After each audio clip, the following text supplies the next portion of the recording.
Le volleyeur français Ervin Ngapet a été arrêté au Brésil pour harcèlement sexuel. Lors d'une fête, il a giflé les fesses d'une femme qu'il aurait confondue avec une femme qui l'accompagnait. Il s'est défendu en disant qu'en France c'était un geste amical et que c'était ni une offense ni une agression. Mais où en France ?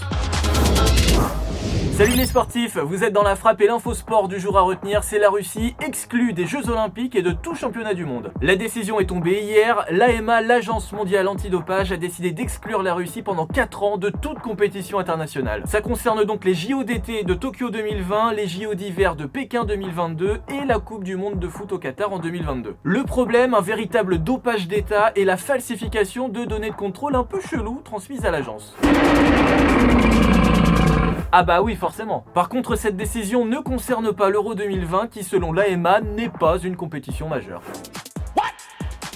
Les athlètes russes ne pourront donc participer aux compétitions que sous drapeau neutre. Le premier ministre russe, Dmitri Medvedev, a d'ailleurs réagi à la sanction. Toutes ces décisions se répètent contre des sportifs qui ont déjà été punis.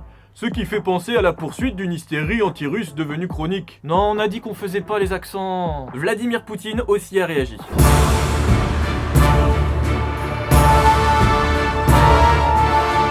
Ah ouais, si j'étais un mec de l'agence, je serais pas serein moi. La Russie a maintenant 3 semaines pour faire appel devant le tribunal arbitral du sport. En même temps, si c'est pour gagner une médaille de bronze en curling ou en saut d'obstacle...